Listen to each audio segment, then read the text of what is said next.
Almost there.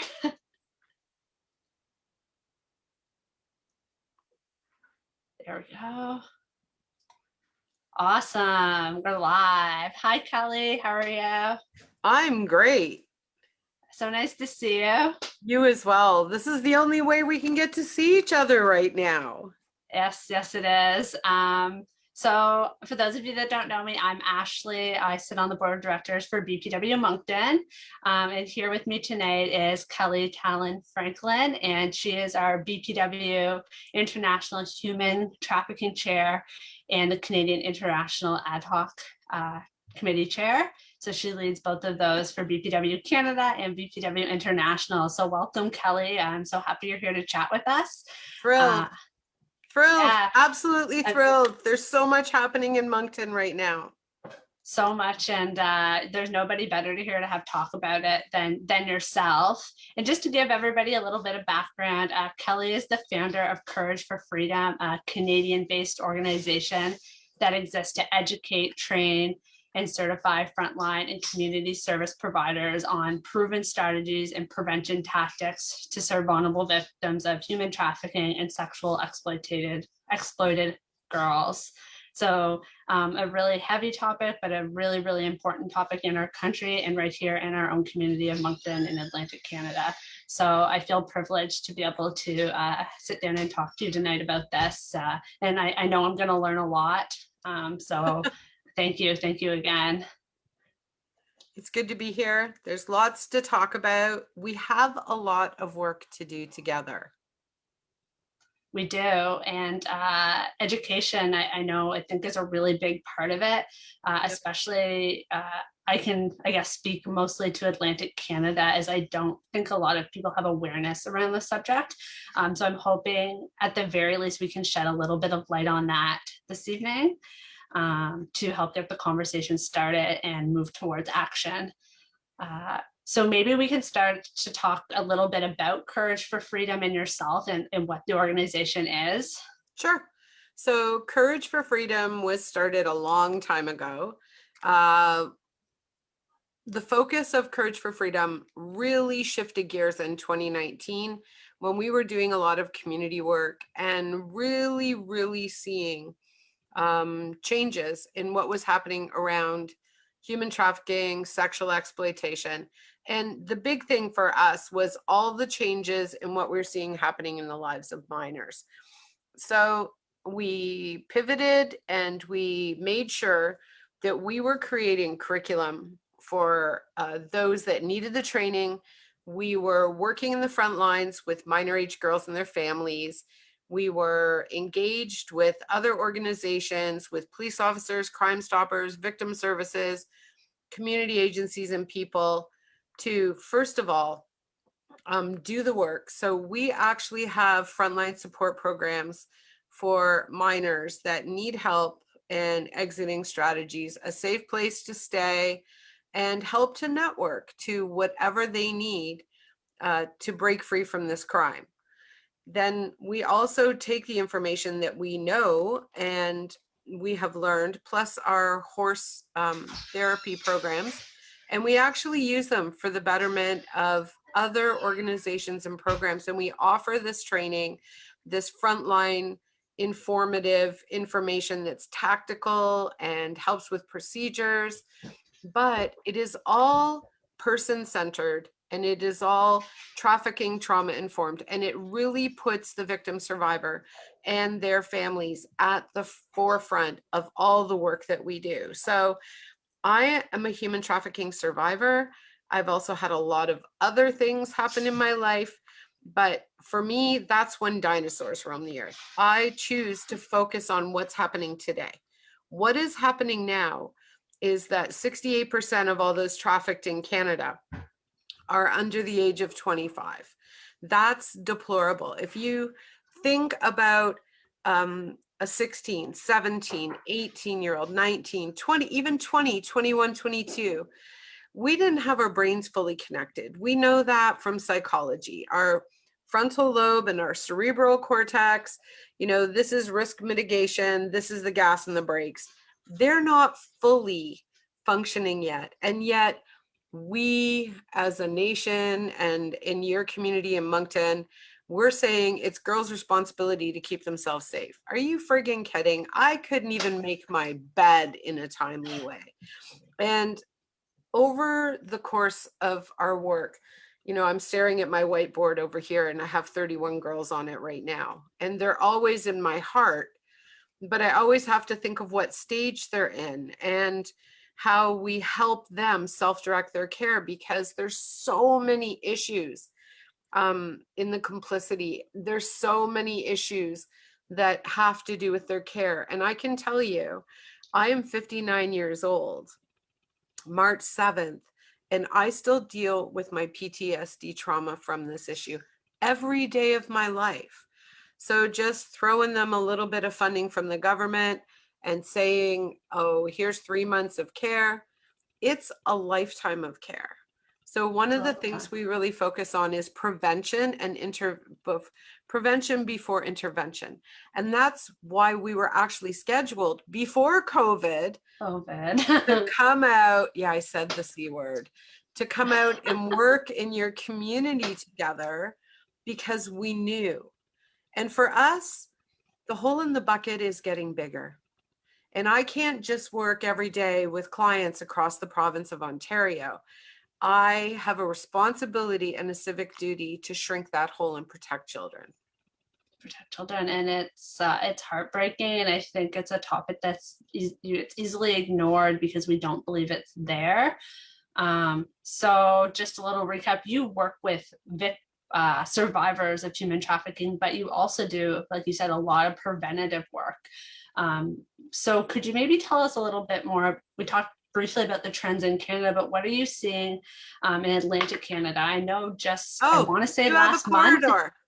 Nova Scotia, I think, has the highest rate of human trafficking victims in Canada, and that was in the CBC last month, like not even 2 months ago. Yeah. I remember reading that. So the highest caseload of human trafficking charges is in Ontario. The highest. Okay, so there's all kinds of different stats, and it kind of postures us all between provinces, like who's the hub? Guess what? You know what the answer is? If you're asking me who's the hub, my answer is yes. Canada is a hub. And you have a Halifax Moncton corridor, and there are ways that girls are moved across that corridor, and boys and men and women. And there's a whole bunch of entrenchment issues around why this happens and who it happens to and who has more vulnerabilities. But I'm really cautious. I'm not going to blame a victim for being a part of a demographic that's why, specifically those from Indigenous culture and communities, those from the LGBTQ plus communities, those that come through the foster system. We need to acknowledge that in your communities, it's Micmac and Maliseet people's land. And we have to say that we've really done a bad job supporting their communities to have more support so that there aren't as many vulnerabilities for them to be targeted and trafficked. We can't blame victims. And too often, I think what happens is we point to a demographic and it makes us feel better, but it's a false sense of safety and security, because we're not solving anything. Well, we're not solving anything. We're also not being part of the solution and proactive about it. And we're blaming a demographic without offering that demographic more support. The whole reason somebody's vulnerable is lack of. They lack the tools and resources to not be as susceptible to maybe the things that could bring them into a trafficking situation. And not only that, they're lacking their community saying, oh, hell no, not this demographic in my community. We're going to stand shouldered with them. And we're going to stand up for that community. And we're going to advocate not only that there's less, like for us, my focus is minors. So for me, it's less kids are being bought and sold in Canada. We're not only going to stand for that, we're going to stand shoulder to ask you what your community needs, what does your demographic need? And then we'll align our advocacy, because that's what BPW does. Yes, right. We want to work together to make change. And for people listening that might not know, can you kind of explain what you mean when you say a corridor? I know I read an article about that just this week in the news, right here, in between Halifax and Moncton. Yeah. But just for listeners, It's the highway, and the highway is what connects all of us. We have a corridor in Ontario that's known as the worst corridor in Canada. And the reason it's known as the worst is because previous to February 22nd, we had emancipation laws that made it impossible for our police, children's services, or anybody else to help a minor that was claiming they wanted to be treated as an adult. And so traffickers, I can tell you that I had intersection with people that were traffickers from North Preston, but they were in Toronto, and they were moving girls all across the corridor, starting them off in Halifax and Moncton, and then booting them right over to Ontario, because everything they need to move young people. And I mean, I talked to my national task force people out in BC, or even in Northwest Territories, wherever there is somebody that's going to pay to buy somebody, that's where they're going to go. And where the laws are more lax, or there's less convictions by the Crown attorneys and by the police, that's where they're going to go. Because, you know, if you're doing something and you're nervous about getting caught, you're going to go where you think it's easier, but you're also going to go where the money is. right. And so there's money somewhere across Halifax to Moncton. Who are all these people buying? Girls and young boys, and Let's ask the question, and then let's study the demographic. That's why people need to train with us. You can learn more. Yeah, we need to know and understand the problem, because it's really hard to enact change if we don't really understand what's going on. And I don't think we do as a community. Well, and I say community as Moncton, yeah. but I say community as Atlantic Canada, because we Yes. really are one in a lot of ways. Yes. We all want to retire out in Atlantic Canada. Let me tell you, we all want to come. We all want to live where a lot of times people don't lock their doors. So I've heard. I won't tell them your address. And where the pace is just, you know, for me, it's part of my Irish heritage, that there is just a, you know, a feel out there that's very comfortable. And there's an integration of community out there, and there are different religions and nationalities and inherent things. It's a beautiful place, but this is plaguing your community, along with gender-based violence and sexual exploitation. So it intersects all over. They all go hand in hand, right? They do. They're And not so exclusive. we have been so polarized in dealing with this issue. The beautiful thing about Canada is that we're big, and we have land spaces and water and nestled communities and big city things with rural things. The same thing that's wonderful about Canada makes it very hard to police, is that there's a lot of space in between us. I was just going to bring that up, actually. And I was thinking even specific to our geography here in New Brunswick, Nova Scotia, PEI, we're even more sparse. Like the density is not there like it would be in Montreal, Toronto, Calgary. I don't know. You probably do, if that would affect the ease of these transactions. Well, and yeah, and one other thing that people think is, oh, not my community, but there's just a couple. There's basically three reasons why they use the corridor out in your communities. The first is to make money. It's always about the money. The second is to remain undetected, so they may need to move. And the third is, if they're moving across jurisdictions, it's hard for police and resources. You know, police nowadays are doing such a better job of coordinated policing. We're seeing this in Ontario like never before. But they are trying to keep victims isolated. And when they keep them isolated, they can disempower them. It's really important. I know there's some really great work in Truro. I know that there are survivor voices in your community. I know that they need more police cooperation. I know Elizabeth Fry is doing work out in your community. And just this week, we had conversations with the YWCA of Moncton to offer our intel training, that it is training that's used all across Canada, and it's for frontline support workers to get ahead of this and understand the trends that you're going to see out in your community, that we see in ours, that are common to the language and the entrenchment piece of the lifestyle and the secondary issues around this. That is a key. It's important. Knowledge, and with knowledge comes power. And if we don't have the knowledge, Well, otherwise we all sound like the National Enquirer newspaper. And we need to have intelligent conversations that are not mystifying or victimizing. and Because, are honest. well, when we do that, when we have those type of conversations, to have a bigger event or more clicks and likes, or to be the bigger, better organization managing this, that isn't survivor driven. That's not victim, victim centric and person centric. It's disenfranchising and it's competitive. And that's the nature of human trafficking crime, is competition and money and climbing over people.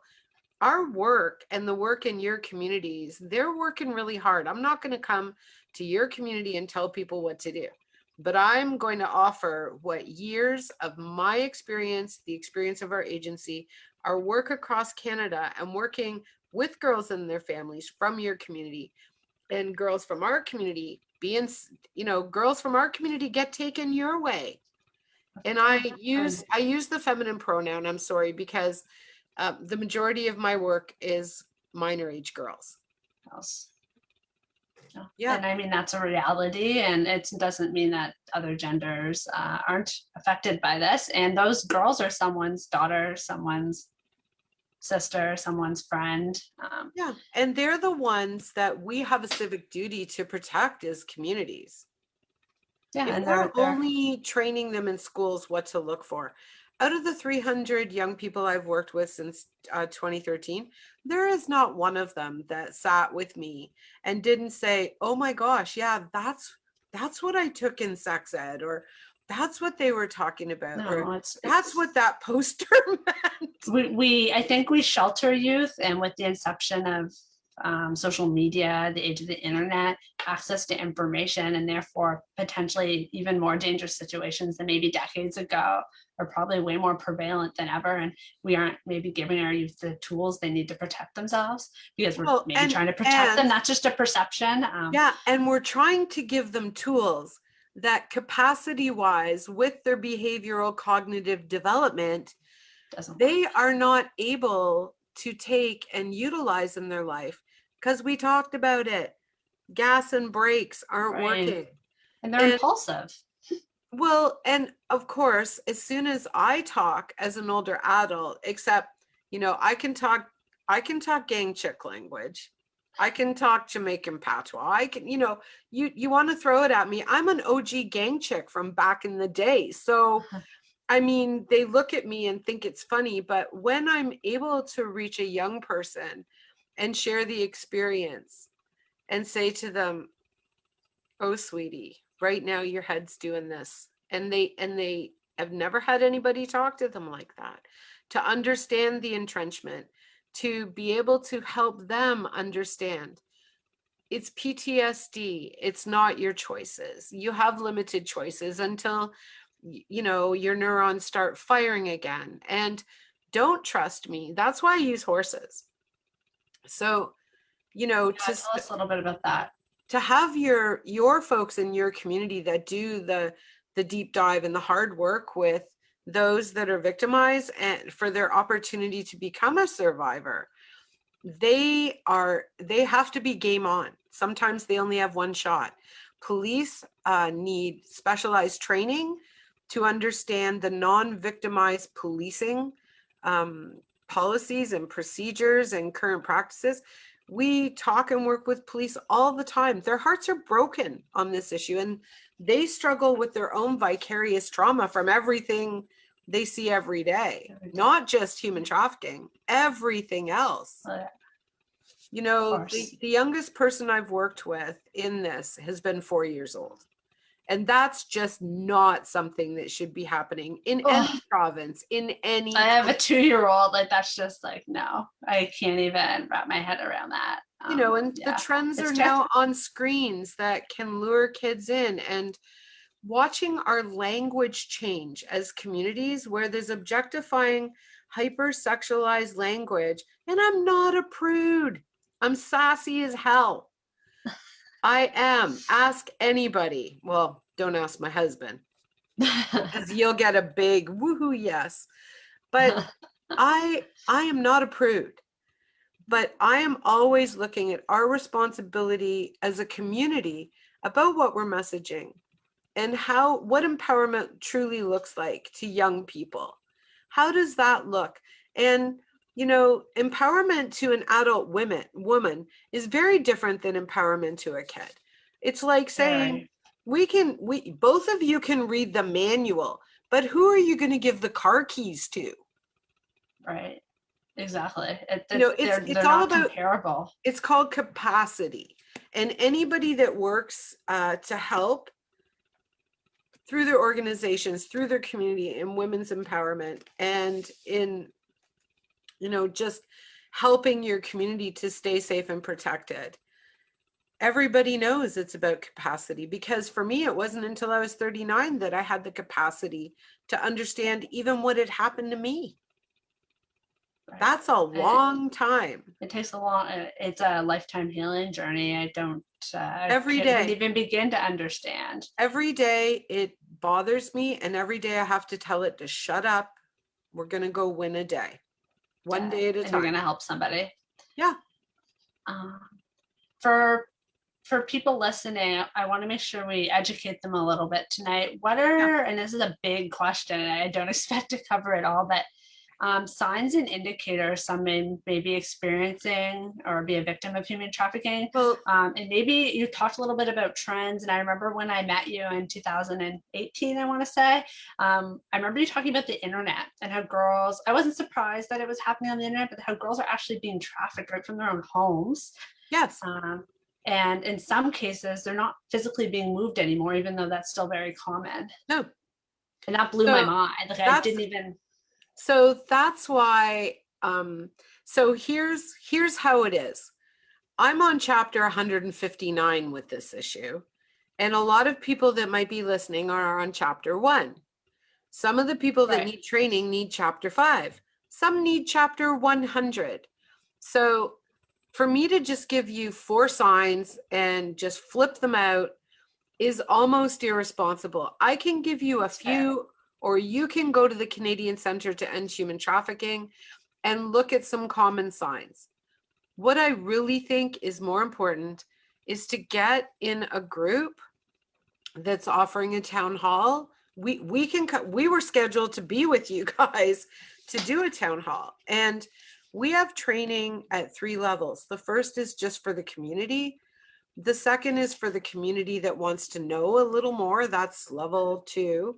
And then level 3 is for your professionals who we've actually presented to YWCA and others in your communities that are professionals. They're trauma staff, they're nurses, they're police, they're educators, they run daycares, or they just have a whole bunch of teenagers and want to understand the mental component behind it.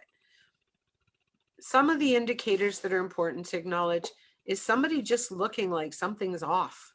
That's a young person, looking very uncomfortable with who they're with, not able to speak for themselves, not have their own money, not making eye contact. But you know what? There's a lot of other reasons that youth do that. Unexplained bruising, not understanding what city they're in. You know, there's a whole bunch of clusters. Go to the Canadian Centre to End Human Trafficking and look at those clusters. But more than that, take some community training, whether it's us or somebody else in your community. And at the end, we'll put it up.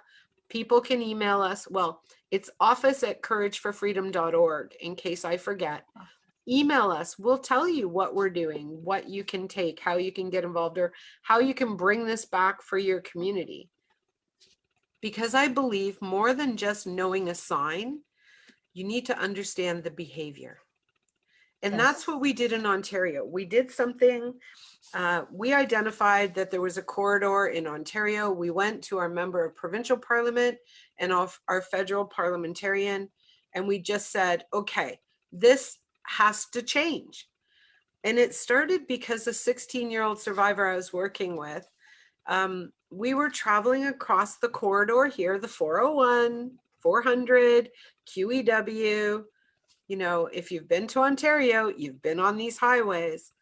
And the commonality of why it's a corridor is because they can stop for gas, they can get food, and they can use a bathroom. Now get it straight. It's not that the trafficking is happening where they're stopping to eat, getting gas, and, you know, getting some food. It's the commonality of the thread of moving across the highway where somebody might be identified. So we decided we wanted our province to put our eyes on this. But the problem was when the 16-year-old survivor, who's as sassy as me, my husband said, if you had a biological daughter, this would be her. She said, well, you know, we just came out of the washroom in one of these stops. They're called en routes. They're great, safe places in Ontario. But they're the places that every girl that's been moved across our corridor highways has said she's been in one of those bathrooms. And this girl said, did you see the poster? Yeah. Well, no wonder why nobody found me since I was 13. She was 16 at the time when I was working with her.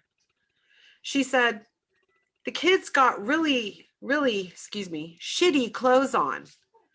And they're kind of all disheveled. And she's sitting down on a curb. And her hair's all cringy and greasy. I never look like that. I don't know anybody that escorted or dated, because they don't call it trafficking, by the way.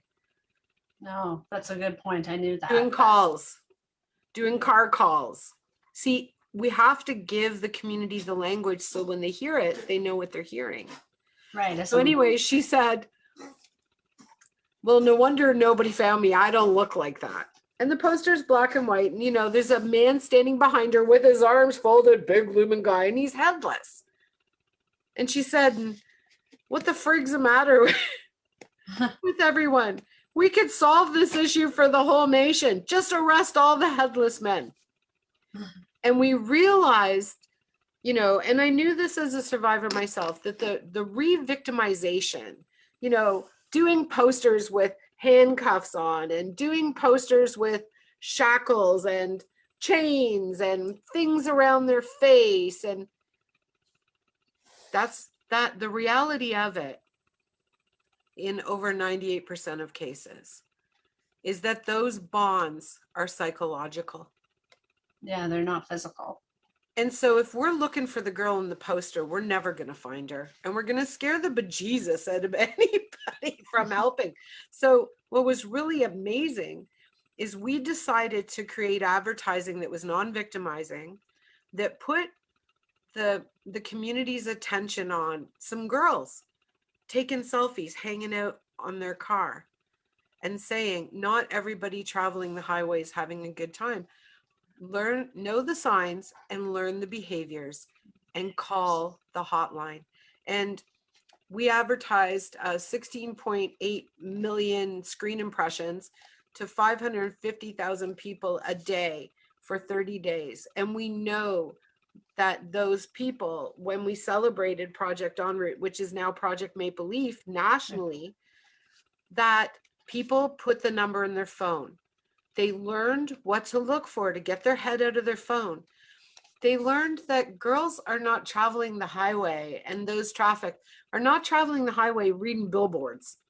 So to put, are you a victim of human trafficking on a giant billboard? Doesn't It help doesn't even them. compute with their brain. To put something on the billboard to say, are you dating and he's keeping your money? Do you have your own ID? Yeah. Those things are the things that we need to be intentional about.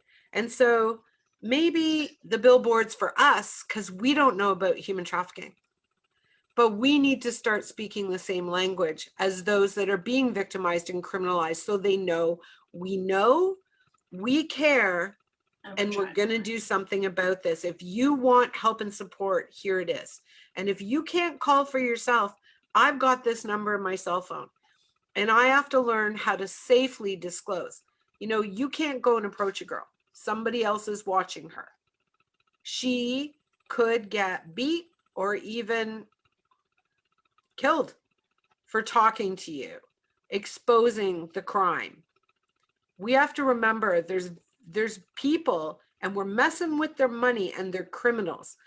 So we don't need to be afraid. We just have to be smart and put this number in our phone and understand that you're not wasting somebody's time by calling it. And you can call it if you're the public, the police, a service provider, a caregiver, a parent. That's the beauty of the Canadian Centre. There are multiple reasons you can call the hotline, and they'll walk you through. They'll So tell this is you the what. Canadian Center's hotline that any Yes. person in Canada. Yeah. Okay. Yeah, And you and is, probably have numbers in your own community with organizations that are helping. But the thing is, we need to stop just going, oh, about the issue like we've seen a set of friggin' fireworks. and I think We people are afraid to act on the Exactly. issue. So why are we afraid? We're afraid of being wrong. Well, who the frig cares? Because the call to the center is anonymous, first. Secondly, they're paying their staff to answer the phone whether you call or not. So you're not bugging anybody. And if you're right, guess what?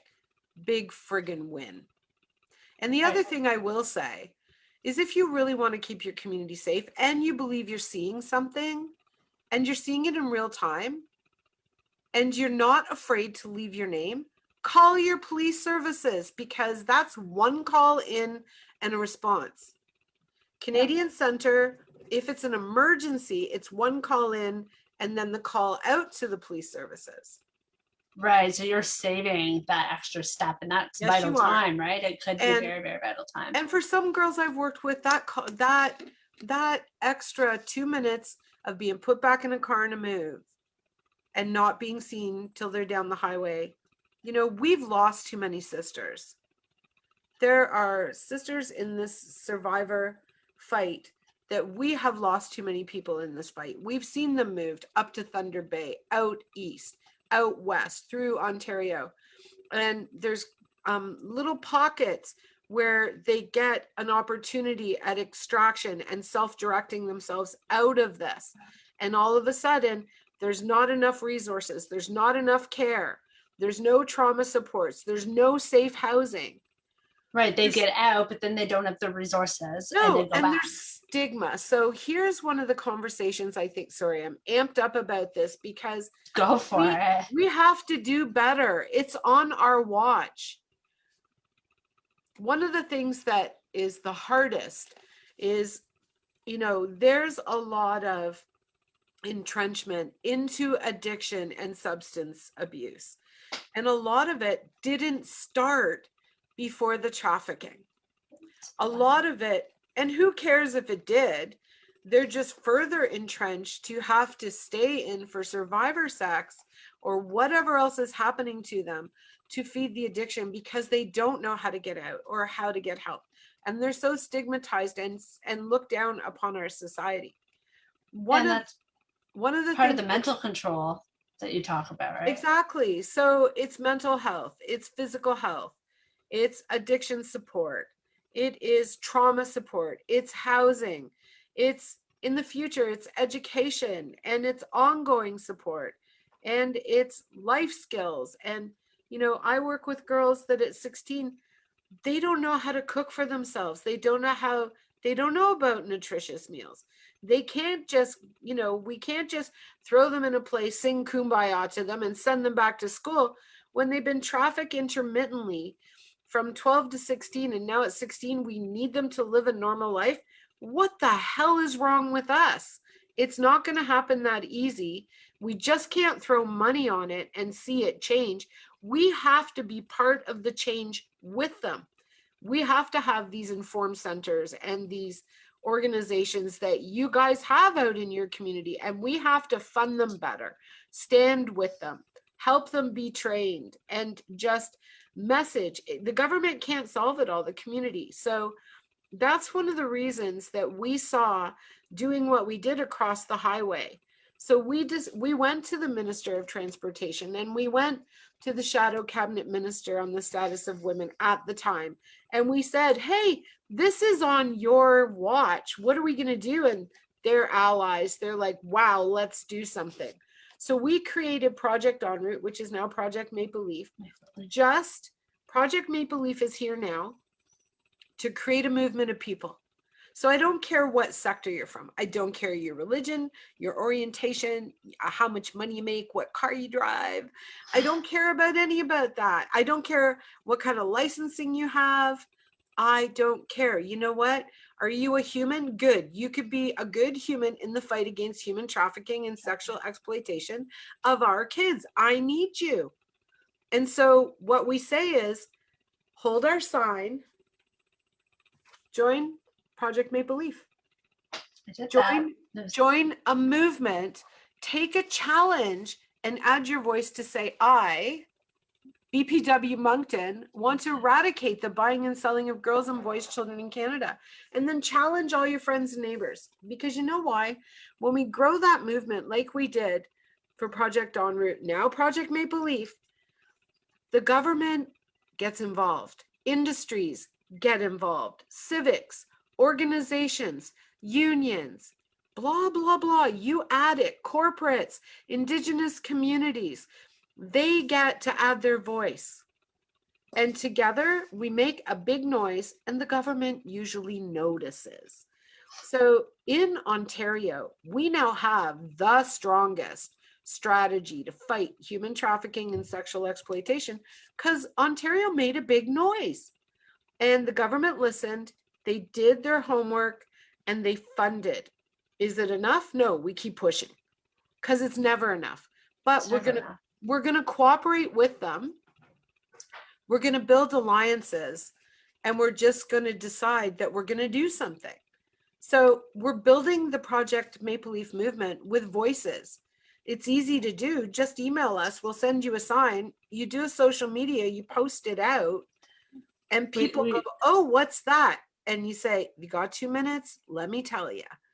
And I think there's a severe lack of knowledge. I really, really do. I'm obviously a young parent, so it's not something maybe my immediate friends are thinking about a lot, but I mean, I know teachers, I know friends that are 10 years older, 15 years older, and I just don't think it's something that crosses our radar around here if we haven't experienced it or we don't have a really tell you. So everybody thinks they're immune. It's like insurance. We never need it until we need it, right? We never think of our insurance until we need it. But have you ever thought who's buying? So if somebody's looking on a screen and they're trying to access a young person on a phone, and we can talk about all of that in the training, about how it happens, how easily it slides, how we normalize certain phrases like send nudes, and kids start sending it and they don't know if they're sending it to a troll or recruiter. Do you want to ask Amanda Todd? Ask her mom what happened to her daughter, why Amanda took her life, because she sent nudes to somebody who extorted her. The next step would have been to traffic that girl. She didn't survive. And we all say our kids are smart and they don't know. 300 girls that I've worked with all said they're smarter and they should have known better. There's adult women and adult men I've worked with through the trans community, through the LGBTQ plus community, through all kinds of communities, through the Indigenous community, and they all say, I was so stupid. Well, they're skilled. These are skilled criminals that are... who use a psychology that's absolutely sound. It's scientific. And you know what? It's not them sitting around playing, what's it called? You know, the games. They're not just playing around doing this with it. The It's their switches. full-time job. Yeah. And they're It's making. not them playing Call of Duty. This is their job. This is their money. And they can make 250K to 350K per person, tax-free, and they can sell somebody over and over and over. That's disgusting. I have no Well, other word that's for what we it. say. But the thing is, we can't expect our kids to keep themselves safe because mentally they aren't equipped yet. They don't have capacity. So as adults, we've got to get our heads out of our butts. Sorry, but we really have to understand and not sound like weird National Enquirer extremists, but be preventionists and start having the conversation that says, no, maybe that stuff is going to lead my kids to think this stuff is okay. And it's going to normalize some language that when a trafficker starts sending it on this, they're going to go, oh, it's just another youth. And that normalization of this is the biggest thing that we fight every day, because we get accused of being prudes. You know, I'll be a prude all damn day long if it's going to keep one girl from ending up in the back of a cop car with this to her parents' door to tell them what happened and to drop her off. So she has to have a rape kit and she has to have STD tests, and she doesn't even know what's happened to her. And she's still so in love with the person that did this to her because she doesn't have the capacity to filter things in relationships like you do as an adult. She just doesn't have life experience. And they have no idea. They prey on it. They prey on it. And you know, I'm a pretty smart cookie. And I grew up in a home where my dad was the CEO of a major corporation for the province of Ontario. And it happened to me. I came out of a good home with lots of money. It wasn't the money. And to this day, I feel stupid. But what I have learned is I'm not stupid. They were stupid. And they should be ashamed. And that's what I tell girls all the time. And You as have young nothing, women, we want acceptance. Until more women like you who have, you said 2-year-old? A girl, yeah. And you just think that there's some man somewhere in your community looking at a 2-year-old on a screen thinking that's okay. So how do we start having those conversations without man shaming? Because really, if we don't start having those conversations and allowing men to be part of the conversation, to call each other out and say, this is not okay. This is what drives the industry of our children being at risk and vulnerable. Right. I'm not here. And you know what else? What happens if a man in your community gets caught buying an underage girl and his name goes in the paper and he has daughters at university? Are they going to pedo daughter shame her? Yeah, we've had it happen. Where the daughter of somebody that is going through court for buying minor age girls, all of a sudden his name got listed publicly. And now there's vicarious trauma on the wife, on the daughter, on the son, anybody in the house, on their brother-in-law and sister, on their aunts and uncles, on their workplace. And the stigma is huge. And the stigma on somebody that's a victim is huge. I can tell you, we have come so far, and I love it. I love how far we've come, that friends of mine that have bipolar and talk about it openly can say, hey, today I was a little loopy and had some problems with my meds, but I got out to goat yoga. Big win, go mental health. Right? Yeah. Like, you know what I mean? We're talking about it. We're talking about it. Yeah, we've come a long way in the mental health conversation, but there's still a lot of work to be done. Right. But like, they're on chapter 159. We're on chapter 1. And we also see it with addiction. Hey, 2 years clean. 2 years clean, 4 years clean, had a blip on my radar, clean again, 20 years clean, sobriety. Okay, fast forward to today, human trafficking. Hooray, my daughter hasn't been bought or sold for 8 weeks. Not happening. So we have to be the voices in community. We have to create the open dialogue. I remember almost a year and a half ago, there was a mom from the community out your way that was just horrified that there wasn't support and what her daughter had to go through to go to court. You know, you go back and read in the newspaper, there is girls out of, you know, Eastern Canada communities that stood up. And even in the middle of a court, a pimp would look at her like he's going to shoot her with a gun and with his finger pull a trigger. That's what victims and survivors are living with, that fear and that criminal and sometimes it's guns and gangs and sometimes it's not. But we don't have to fear in community if we take training about just how to answer this.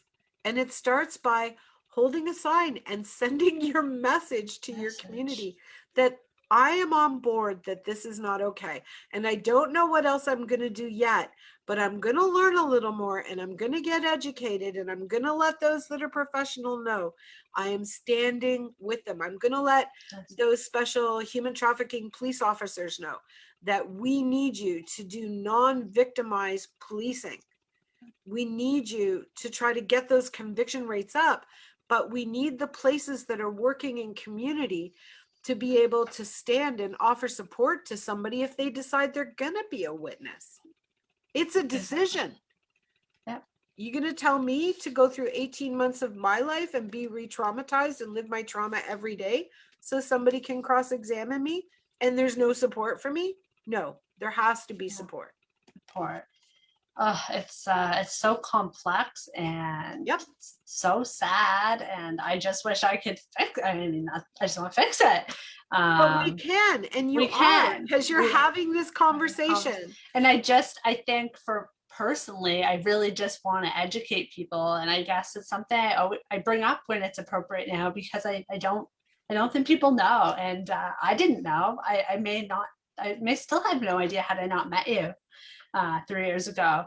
And I really hope that BPW Moncton in some way can help be an anchor to open this conversation up in Atlantic Canada and in Moncton. I think we definitely have an interest in doing so. And I don't know if you can speak to this. I know I'm putting you on the spot. Oh, go ahead. What would be some of the resources available to someone in our communities right now that are available? I know I know we need more, but outside of the YWCA. You have, I know in Truro, Elizabeth Fry has a great gate outreach line and a program. And then there's also, I know Colchester has a sexual assault center. There's a trauma empowerment network out in your community as well. You know, if you go to the Canadian Center, you can look at the list of what's available in your community. And I just want to bring it up because people might not know that, right? And, and I think also there's other places that are doing great work. You know, you have trauma therapists and counselors out your way. They're doing a lot of great work. But there's always room for more. And that's the thing, is just understanding what the work that's already happening and maybe looking for some gaps and helping support the gaps in your community. And so one of the things we're hoping to do is to be able to work together with your YWCA and train some of their staff who are going to be offering like kids empowerment programs. So they're going to know what to look for and what's happening, and to start having the conversations that really need to be happening. Kids need to be educated about this stuff. Yeah. And I don't think they are. And it's not an either or. So it's not Halifax or Moncton. It's not, it's not either or. This is an and also thing. The time to worry about who's in the sandbox is gone. Put down the sides of the sandbox. Let's make a beach. Everybody on the beach needs to be aware of what's happening on the beach, and everybody is responsible for everybody else on the beach, their safety. And we really need to collaborate like across the country, across Yeah. Atlantic Canada. We need to pool resources and I think share knowledge, and organizations like yours are really where that comes in, that knowledge piece that um, I I think is probably lacking in a lot of ways. Well, it's because funding is lacking. So, I don't want to blame agencies or trauma staff at No, the hospital or everybody or teachers. Add this to their plate, add this to child protective services. Like, yeah, it's how hard. much are we going to keep adding? Yeah, We can't. So we all have to collectively kind of figure out what lane we're driving in and drive in it cooperatively together. Like, people talk about, oh, we're all in silos. It's, when we talk federally to our government friends and allies at the all political party group, we hear repeatedly that people are in silos. Well, you know what? As somebody that has spent time on a farm, now that I do horse programs, originally I was a Toronto girl. Um, I've learned that there's a purpose for silos, that maybe that farmer can only work on whatever he can put in that silo. So right. it's okay to do your silo work if you're aware of what's in the other silos. And that's called being a farm co-op. See, a farm co-op is where you bring all your stuff from your silo and they put it in a silo next to the other silo. And when they need something for the community or nutritionally for animals, they mix it. They make the mix that works. And if we start thinking like that, if you guys, you have a great community, there's lots of interest, there's lots of work that has happened for years before I had this conversation with you. I'm just Definitely. mouthy enough to point to it and say to your community champions, don't get tired. We are going to work with you. Whatever you need, let us use our allied voice to have governmental will and to continue to work with your government officials provincially, municipally, and nationally. Let's get our eyes on this. Let's all get it together. And that's why Project Maple Leaf is important. We need the allies from your community to add Right. their voices because numbers count. And once those numbers count, I can tell you that July 30th, I need BPW to go have a party on your Parliament's lawn. So we're doing the Eradicate Challenge from February 22nd, which is now a national anti-human trafficking or National Human Trafficking Awareness Day. We were lobbying for years with every other allied organization and survivor to at least be acknowledged in our own country, because then we can hold the government accountable to work collaboratively together to legislate for what is needed. And so when I say, come on, Moncton, we need you at the table, however you can be there. We need you for 2 minutes to hold the sign and send to your friends. We need you to challenge other people to eradicate this for our children in Canada and be responsible for your province. We need you to connect all those that are doing the work as allies, even if we disagree about some things. I think we can all agree that we don't That want our this is kids it's bought and sold. unacceptable. Kids, it's the united message. These are kids, guys. 68%, those 24 and under, that's when their brain's adult. So government programs even say that they're still youth if we're jobbing, giving them jobs. So why all of a sudden we're not treating them like we need to take care and we need to put eyes on and we need to protect and prevent and we need to speak up for those that can't? Because you know what? It's really hard for somebody, even like myself, to stand up and say, I'm a survivor, because right away I get doxxed and trolled and criticized.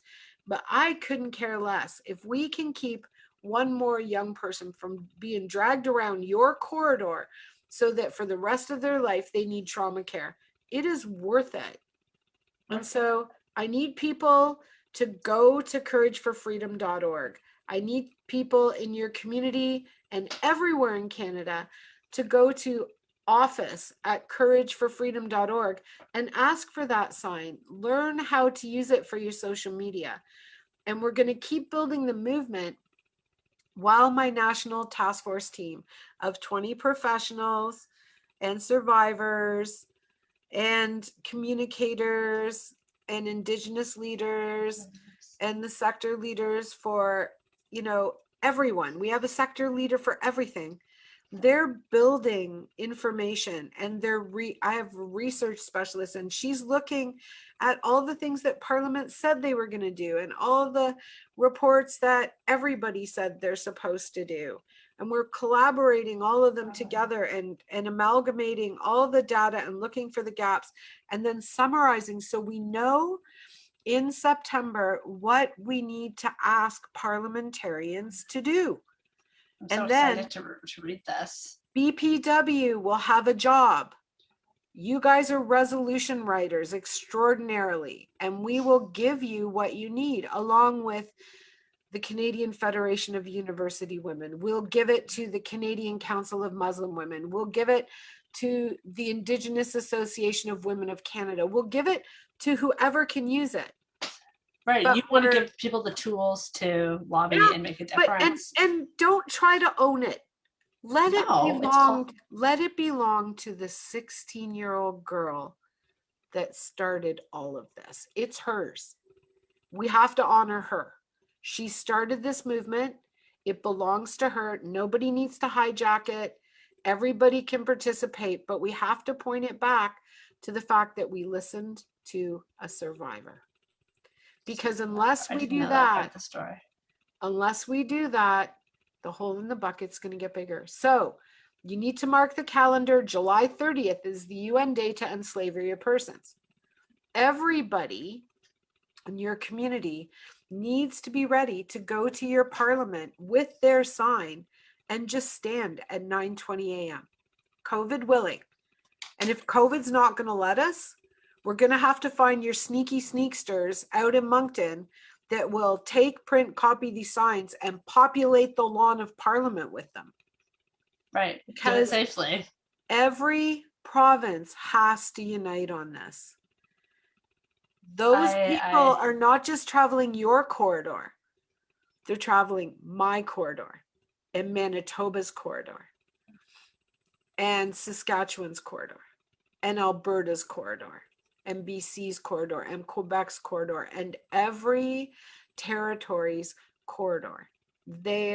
Canada is the corridor. Yeah. We can't be disjointed. Criminals are hoping we stay jurisdictionally stupid. Right, and it doesn't work. We need collaboration. Everybody does what they can, and the beach will get cleaned up. Yeah, I'm gonna remember that. That's a really good quote, Kelly Franklin. I'm sure I have 1 million more questions that I could stay here all night. We can do this again. I'm okay. We definitely should. Oh, if I wouldn't sleep, it's what time here? 10:30? It's tea. It's okay. That's okay. But I'm so glad you joined me to talk today. I did have one more question for some clarity for our BPW sisters. You're the chair of the Canadian Task Force Ad Hoc Committee, right? Yep. So what is that committee doing right now? So what are you working on? Anybody in BPW that wants to be involved with us, they first should read the brief of what we accomplished with Project En Route. Because if you look at that project brief, you will see how all the intersection of these industries and people and organizations helped push governmental will to get funding, to wake up our communities and work cooperatively with lots of people that were doing this before us. We were just, kind of silly enough to think, oh, let's try it from this perspective and look what happened. So if they want to work on the Canadian issue, the first thing they do is contact myself and just have a conversation with me. Tell me what's in your heart. What's your skill sets? What do you want to do? Do you want to be on a committee for the National Task Force that we are operating? So BPW is operating the National Task Force out of Courage for Freedom. And that's who's running Project Maple Leaf. If you want to do that, great. If you want to get ready for 2022, 2022 will be an international effort out of Canada mirroring with somebody in another community somewhere else in the world, and it's called Project Interclusion. So It's just we're not growing going to and stop. growing and growing. Not No, going to stop. not going to stop. We're just going to keep And to growing. Heather Ellis, BPW Ontario's credit, she helped start all of this with me. And it was Linda Davis, my former president of BPW, while we were at the UN meetings and BPW's international conference, that they just believed that we could do something, and away we went. Wow. I didn't know that either. I mean, I'm just getting a little bit of history right now. So there's tons of jobs to do. If you're at home and you can work on your computer and collect data for us, we can show you what to research. If you can just help upload emails so we know who to communicate. Right now, we have over 15,000 persons that the National Task Force is communicating with. We're still looking for leads in certain areas of the task force, and we want to make sure we have strong legislative resolutions written for September and have those relationships built going into national parliament. National Parliament. Well, I think that's I And your definitely province. I want our club to hear that message. I want to be able to share it with our club, and I hope all the clubs across Canada are listening right now. If you do nothing, criminals win. And I'm not telling you to just do it our way or whatever, but whatever you're doing, let us know. Yeah, exactly. Oh, Kelly, thank you so much. I almost like I want to invite you back to do this in 6 months or a year, because I really I think the follow-up is so important. People, I just popped in to check our comments out to see if anybody had any questions or thoughts, and it's really just people are so glad we're talking about it, is what I'm seeing and reading. Yeah. And I don't want to lose sight of that. So you know what? I think and here's for your audience too, what I can tell you. They're probably, some of them are gobsmacked. yeah, that's okay. If you have questions fair. Later, filter them through BPW Moncton, and they know how to get a hold of us. But I think every single one of you that wants to take training or has an inquiry, you need to leave that comment on this live, and we need to not lose touch, because the worst thing you could do is walk away and read a newspaper article in a year that a little girl or boy went missing from your community, or a teenager, and you're going to say to yourself, why didn't I help? At least, and like I'm sitting here festering. I'm like, what do I do next? Like, how do I find out more? Just email us. Yeah, let us tell you what's available. Let us connect you back to your own community, and let us tell you what next step, one piece at a time. So the first one is get the sign in your hands, and we'll do that. And all your questions are good. Send whatever you want to ask us. I'd love to come back sometime and share the story about why it's so important that not another woman or girl goes missing on my watch. I've lost 3 people in my life, and I've shared this with BPW Ontario, and I'll only share it internally in a BPW meeting. Okay, we'd be happy to have you. We can take that chat offline. Well, I think we could leave. Well, I think we did a really great job tonight. We went off script, and I think that is what's most important. This was a conversation from our hearts, and I thank you so much for shedding some light on this topic here in Moncton, New Brunswick, and Atlantic Canada. I look forward to collaboration and connecting with you soon about what's taking place here and what BPW Moncton can do to assist you. Can I take a screenshot of you for doing Yeah, please do. And then you can send it to me, because I actually don't know how to do that on Zoom. I just hold my phone up. Oh, okay. I'm a silly old school girl. So I'm going to take a screenshot. You ready? One, two. I'm going to look up so I'm not staring at my phone. I'm taking 2 because I don't know if our eyes are open. Thank you so much for being a good host. Thank you. It was so nice to see you, and we'll talk soon. Oh, I can't wait to get out there. Yes, hopefully 2022, that's the hope. I don't know what 2021 2021 sometime if I can, even in the summer. Excellent. It's the best time to come. Awesome. We'll talk soon. Take care. You too. Bye.